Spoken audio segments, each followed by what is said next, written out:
नमस्ते दर्शकों, India news देख रहे हैं आप और मैं हूं आपके साथ वैभव मिश्रा। एक सवाल जो इस वक्त उत्तर प्रदेश की सियासत में जमकर गूंज रहा है और वो सवाल है 27 की सियासी बिसात अखिलेश थामेंगे क्या ओवैसी का हाथ। दरअसल यूपी विधानसभा चुनाव 2027 में भी वक्त है, लेकिन सियासी बिसात पर नई चालें शुरू हो चुकी है। सबसे बड़ा सवाल यही कि क्या बीजेपी के खिलाफ विपक्ष एकजुट हो पाएगा या फिर वोटों का बिखराव चुनावी तस्वीर बदल देगा। इस बीच एआईएमआईएम प्रमुख असदुद्दीन ओवैसी ने समाजवादी पार्टी की ओर दोस्ती का हाथ बढ़ाकर यूपी की राजनीति में अब नई बहस छेड़ दी है। ओवैसी ने साफ कहा कि उनकी पार्टी उत्तर प्रदेश में बीजेपी को दोबारा सत्ता में आने से रोकने के लिए समाजवादी पार्टी के साथ गठबंधन करने को तैयार है। उन्होंने यह भी कहा कि चुनाव खत्म होने के बाद पछताने से बेहतर है कि अभी ही बातचीत कर ली जाए। साथ ही ओवैसी ने अपनी पार्टी पर बीजेपी की बी टीम होने के आरोप को सिरे से खारिज कर दिया है। उनका मकसद है कि विपक्षी वोटों का बंटवारा नहीं बल्कि बीजेपी को चुनौती दी जाए।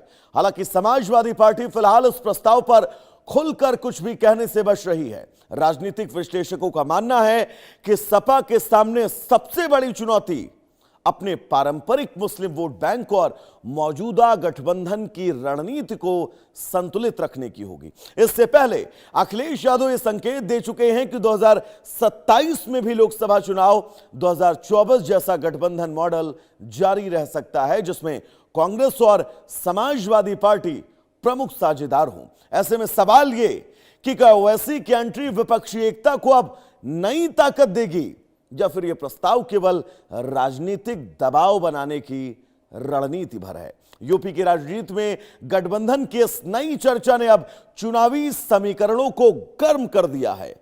क्या अखिलेश ओवैसी से गठबंधन करेंगे? यह बड़ा सवाल है। इसी मुद्दे पर हम खास मेहमानों से चर्चा करेंगे, लेकिन इससे पहले हम आपको असदुद्दीन ओवैसी का वो बयान सुनवाते हैं। मैं हाथ मिलाने को तैयार हूं, मैं अलायंस करने को तैयार हूं।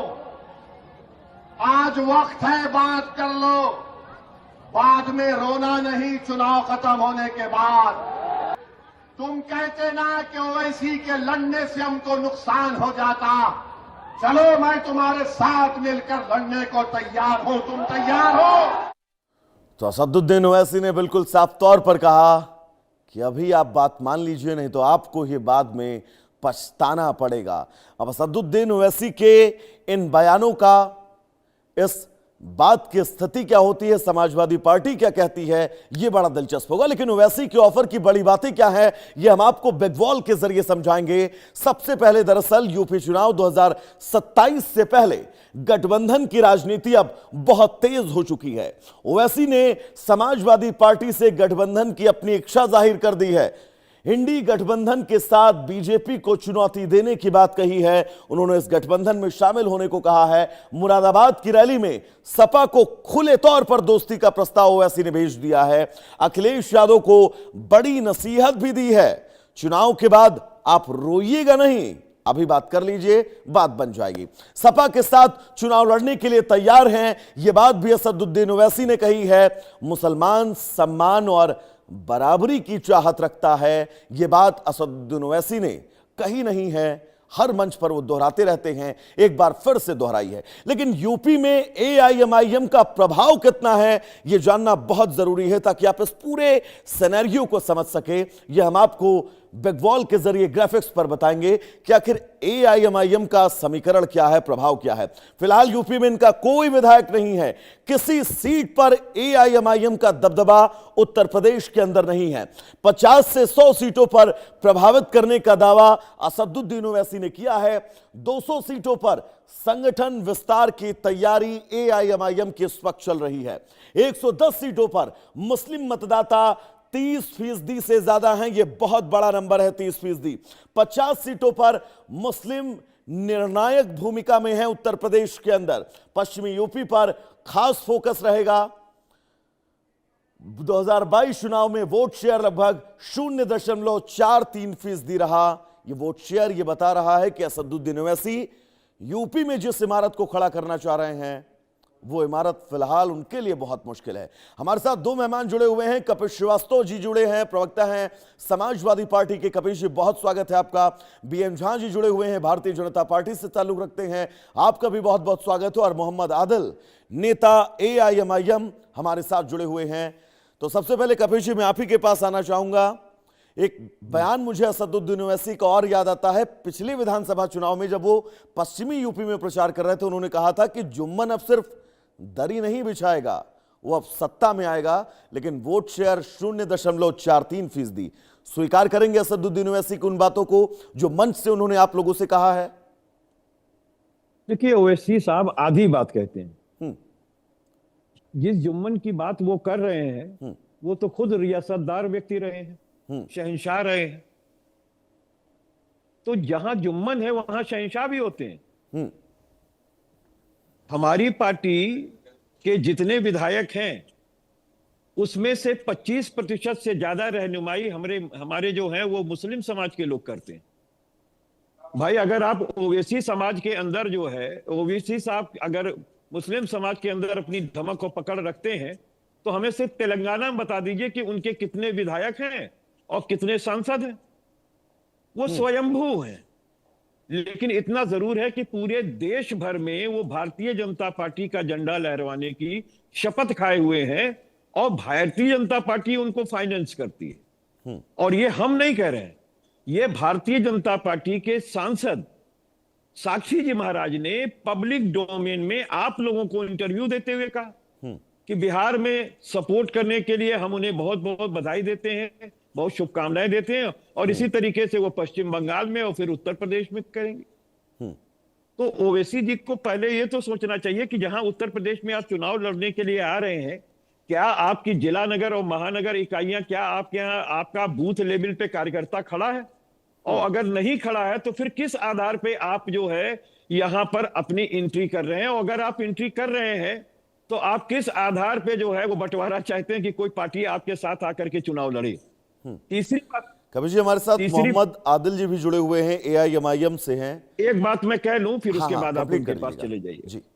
मैं ये कह रहा हूं कि देखिए, हमें कोई दिक्कत इस बात की नहीं है कि ओवैसी जी आए हैं, चुनाव लड़ें, वार्म वेलकम है उनका। लेकिन एक आधार होता है, अगर आप कहीं किसी जगह पर जाते हैं तो वहां पे आपने उन लोगों की कितनी आवाजें कब बुलंद की? मुस्लिम समाज पे जो उत्तर प्रदेश के अंदर जो है योगी आदित्यनाथ का कहर, लेकिन आपके तो हित का वो सोच से रहे हैं कपिल जी, आपके तो हित का सोच रहे हैं।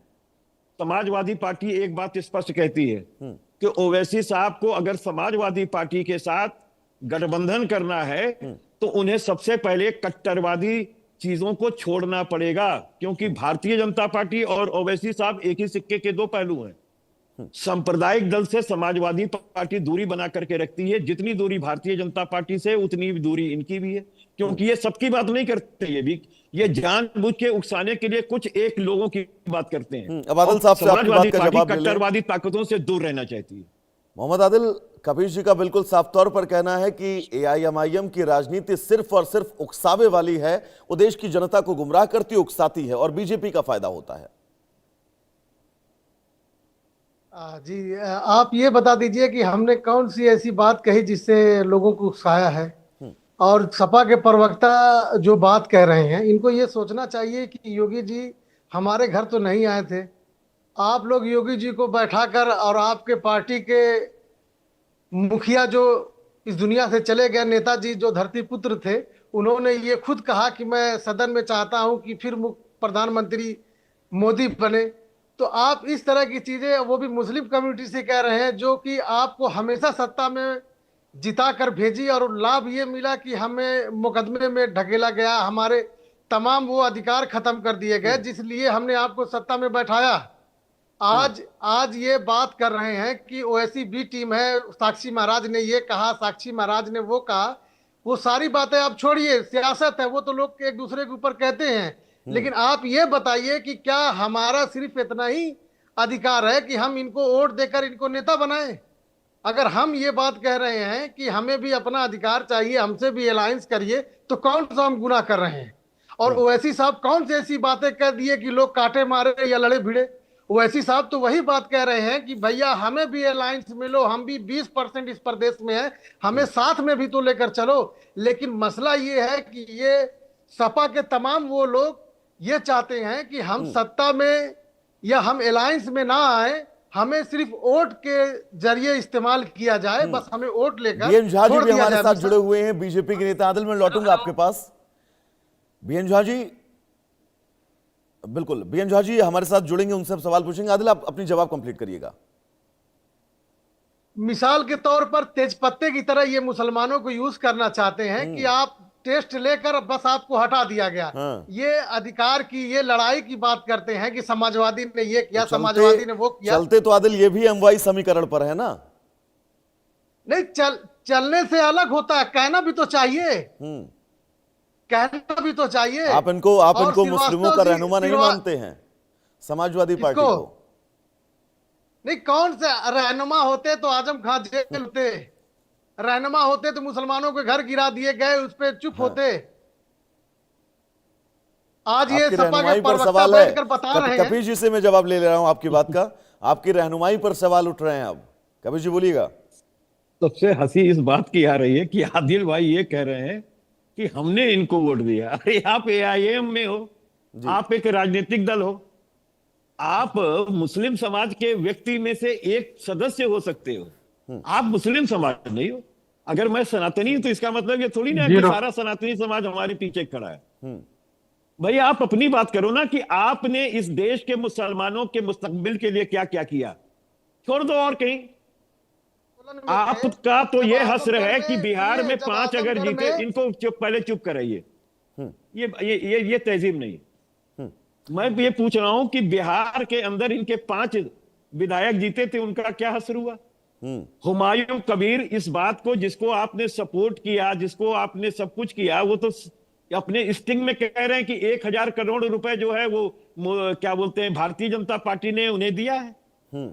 आप बताओ, ये तो हम लोग नहीं कह रहे हैं ना। कबीर जी, बीएन झा जी भी हमारे साथ जुड़ चुके हैं। एक सवाल मैं ले लेता हूं, एक बात कहने फिर झा साहब से कह लीजिएगा। AIMIM के मोहम्मद आदिल जी ये कह रहे हैं कि मुस्लिमों के वो सच्चे रहनुमा हैं, कपीश जी कह रहे हैं मुस्लिमों के वो सच्चे रहनुमा हैं। आपका क्या कुछ कहना है, क्योंकि चुनाव बहुत नजदीक है? नहीं, बिल्कुल सही कहा इन्होंने। ये मुस्लिम के जरूर रहनुमा हैं, उनकी लूटने में, उनको बेरोजगार करने में, उनको भड़काने में, देश के प्रति में, इस चीज में जरूर है। लेकिन उनको कभी भी ये बड़ा नेता नहीं बना सकते, उनके घर में कभी भी ये रोजगार ना दिला सकते। के लिए उनके रहनुमा हैं, जैसे यादव के लिए मुलायम सिंह यादव ने यादव के लिए क्या, उसी तरह ये लोग कर रहे हैं, इसमें कोई दुराय नहीं है। कभी जी रोजगार आप नहीं दे पाए मुस्लिमों को, किसी बड़े पद पर नहीं स्थापित कर पाए मुस्लिमों को। जी बोलिएगा। वैभव भाई, सबसे पहली बात तो हम यही कह दें कि जो आजम खान साहब की लड़ाई हम लोग लड़ रहे हैं, जिसको ये दूर से बैठ के तमाशबीन बने हुए हैं, ताली क्लैप कर रहे हैं, एक तमाशाई बने हुए हैं, और भारतीय जनता पार्टी वही कवर बढ़ पा रही है। बताइए, लोग शराब की दुकानें और जुआ खाने गिराते हैं, ये विश्वविद्यालय गिराएंगे साहब। अच्छा, आजम खान के साथ कभी जी आजम खान के साथ समाजवादी पार्टी ने न्याय किया है, आपको लगता है? नहीं, ये तो उनके परिवार से नैतिक तौर पर मैं आपसे पूछ रहा हूं। मैं ये कह रहा हूं कि ये तो आप हमारे से मत पूछें। ये अगर आपको पूछना है तो आप उनकी बेगम साहिबा से पूछें, उनके पुत्र से पूछें, अब्दुल्ला आजम खान साहब से पूछें, और जौहर यूनिवर्सिटी। क्योंकि दर्द कभी कभी कार्यकर्ताओं में झलकता है, और मैंने उस दर्द को कार्यकर्ताओं में नहीं है। कार्यकर्ताओं में अगर होता, कार्यकर्ताओं को सर मैंने सुना है, उन्होंने कहा साफ तौर पर कि आजम खान को नजरअंदाज किया जा रहा है समाजवादी पार्टी के अंदर। आजम खान से जेल में अखिलेश यादव मिलने भी इससे भी कतराते हैं, जब रामपुर वो पहुंचते हैं वहां पर भी अखिलेश यादव मिलने से कतराते हैं। पहली चीज तो आपको हम ये बता दें कि जब आजम खान के बाहर आए थे और रामपुर हमारे राष्ट्रीय अध्यक्ष जी गए थे, तो उन्होंने सिर्फ सबको बाहर करके अपने ही उनके साथ बैठे और आगे बाहर आकर के आपको नहीं लगता कभी जी आजम खान के जहन में ये तस्वीर? भाई पूरी बात तो हो जाने दीजिए। मैं एक सवाल और ऐड कर दूं, फिर आप बात पूरी करिएगा। आजम खान के जहन में आप सुन लें, कभी जी बस एक सवाल मैं ऐड कर दूं, फिर उसके बाद आप इसको कंप्लीट करिएगा। नहीं, सुनिए, एक सवाल ऐड कर दूं, फिर बाद में अलग से पूछना पड़ेगा वो। आप 5 सवाल पूछ लीजिए, उसके बाद हम जवाब देंगे। जी, एक सवाल बस, आजम खान के मन में, जहन में ये नहीं चल रहा होगा जब वो जेल से रिहाई पर बाहर निकल रहे थे कि उनके स्वागत में अखिलेश यादव जेल के बाहर मौजूद होंगे? अब हो गया आकांक्षाएं हो भाई। सकती हैं। हाँ बिल्कुल, बोलिए। नहीं, इसके बाद अगर 5 सवाल और हो तो पहले नहीं करिए, नहीं, बीच में बोलिएगा, कृपया आप मत बोलिएगा, पूरा डिबेट खराब करते हैं आप। आप बोलिए ना। मैं एक बात ये पूछ रहा हूं कि क्या पब्लिक डोमेन में आप इंडिया न्यूज नेशनल के भी तो वो वहां पे संवाददाता थे? आजम खान साहब ने जवाब दे दिया था कि हम दोनों के लोगों के बीच में किस तरीके का रिश्ता है। और सबसे बड़ी बात, कपिल सिब्बल साहब राज्यसभा भी गए हैं सिर्फ इसीलिए, जो लीगल लड़ाई है उसको लड़ने के लिए। और वही नहीं, आज जौहर यूनिवर्सिटी को बचाने की जो लड़ाई समाजवादी पार्टी के नेता कार्यकर्ता और तमाम लोग लड़ रहे हैं हमारे बैनर तले, और ये भी आपको गारंटी लिख करके दे रहे हैं कि औकात नहीं है कि जौहर विश्वविद्यालय पे बुलडोजर का कोना लग जाए, क्योंकि रेगुलेट करने के लिए जो भी पैसा होगा, जो भी पैसा, इसका जवाब बीएन झा जी आपको देंगे। हाँ, बीएन झा साहब जवाब नहीं दे पाएंगे। बीएन झा साहब जवाब नहीं दे पाएंगे। ये वो लोग हैं जिन्होंने युवाओं को खड़ा करा करके जिन्होंने बिहार के अंदर युवाओं के ऊपर 47 चलवाई है, जिन्होंने बिहार के आदिल आपके पास में आऊंगा, आदिल मैं आपके पास आऊंगा। बीएन झा जी आप बोलिएगा। चलो रिवाल्वरें चलाई है, आप सोचो बीएन झा जी, कोड अनकोड करके ये कहा गया है कि जौहर यूनिवर्सिटी पर किसी की औकात नहीं है बुलडोजर से उसका कोना गिरा दे। देखिए, अब गुंडे मवाली के लिए तो कुछ भी कह दे। देखिए, हर वक्त कहता रहे कानूनी प्रक्रिया से जो गलत है उसको कानून, गोरखनाथ मंदिर का नक्शा नहीं पास है, गिराओगे क्या? लेकिन गोरखनाथ मंदिर का नक्शा नहीं पास है, गिराओगे क्या? गोरखनाथ मंदिर का नक्शा नहीं पास है, गोरखपुर विश्वविद्यालय गोरखपुर का नक्शा नहीं पास है, मेडिकल कॉलेज का नक्शा नहीं पास है, गिरवाओगे क्या? मदन मोहन मालवीय इंजीनियरिंग कॉलेज का नक्शा नहीं पास है, गिरवाओगे क्या? कुछ भी कर सकते हैं। अरे भाई पूछ तो रहा हूं, बताओ। होटल रेडिंसन का नक्शा नहीं पास है, गिरवाओगे क्या? अरे मैं तो पूछ रहा हूँ, मदन मोहन मालवीय इंजीनियरिंग कॉलेज का नक्शा नहीं पास है, गिरवाओगे? मैं वही कह रहा हूँ, पीआरडी मेडिकल कॉलेज का नक्शा नहीं पास है, गिरवा दो, गिरवा दो ना। जो समाजवादी, अरे भाई गोरखनाथ मंदिर का नक्शा नहीं पास है, योगी जी जिस मठ के मठाधीश हैं उस मंदिर का नक्शा नहीं पास है, आप गिरवा दोगे क्या? इनको ये नहीं पता कि अरे भाई गैर कानूनी बना हुआ है, आप नक्शा नहीं है और गिरवा दोगे क्या? जो मनसा, आप बताओ, गोरखनाथ मंदिर का नक्शा नहीं पास है, पीआरडी मेडिकल कॉलेज गोरखपुर का नक्शा नहीं पास है, मदन मोहन मालवीय इंजीनियरिंग कॉलेज का नक्शा नहीं पास है, तमाम डिग्री कॉलेजेस का नक्शा नहीं पास है, जंगल दूषण में योगी आदित्यनाथ का एक महाराणा प्रताप संस्थान है उसका नक्शा नहीं पास है, गोलघर के अंदर महाराणा प्रताप संस्थान है योगी आदित्यनाथ का, उनका नक्शा नहीं पास है, एक जो है हॉस्पिटल गोरखनाथ हॉस्पिटल का नक्शा नहीं पास है। आप मुझे बताओ ये सब गिरवाओगे क्या? या आगे आने वाले समय में अगर बुलडोजर का ये घूम जाएगा? आपने क्या किया? आपकी सरकार थी, आपने मुझे क्या बताओ। किया? हम तो नहीं गिरवाते, ना हम मंदिर गिरवाते हैं, ना हम शिक्षा का मंदिर गिरवाते हैं, ना हम चिकित्सा का मंदिर गिरवाते हैं, ये आप गिरवाते हो, आपको स्वाता है। आप कंपोजिट वाइन शॉप खोलते हो, आप कंपोजिट और क्या बोलते हैं वाइन शॉप खोलोगे, मॉडल वाइन शॉप खोलोगे, आप कंपोजिट विद्यालय गिराओगे, बंद करोगे। आपको मालूम है 30,000 प्राथमिक और जूनियर हाई स्कूल। कभी जी आदिल के पास, मोहम्मद आदिल के पास में चलना चाहूंगा। आदिल क्या कहना चाह रहे थे आप इन हालातों के बीच, और जिस शब्द का इस्तेमाल कपीश जी ने किया है? ये शिक्षालय बंद करके कपीश जी अब जवाब ले लीजिए आदिल से। आदिल और ये तो एक ही सिक्के के दो पहलू हैं, जवाब एक ही मिलेगा। पार्टी का नाम तो कपीश जी अलग अलग लिखा हुआ है, बीएन झा जी के सामने लिखा है भारतीय जनता पार्टी, इनके सामने AIMIM। यूनिवर्सिटी पे ओवैसी क्यों नहीं आकर के खड़ा हो रहे हैं? अगर जौहर यूनिवर्सिटी बचाने की मंशा है, अगर आजम खान साहब जो गलत डिटेन करके रखा है उनसे लड़ने की मंशा, कपीश जी मोहम्मद आदिल से रिएक्शन तो ले लीजिए अपने तमाम आरोपों का। आदिल बोलिएगा। नहीं होता है श्रीवास्तव जी, पहले बात सुनिए आप, और दूसरी बात जो आप ये चैलेंज कर रहे हैं, आप इसका मतलब ये चाह रहे हैं कि यूनिवर्सिटी गिरे, हम उस पर सियासत करें और चुनाव लड़े? आप ये बात क्यों नहीं खड़े होकर के बचा रहे हैं? आपके ओवैसी क्यों नहीं खड़े होने के लिए आ रहे हैं?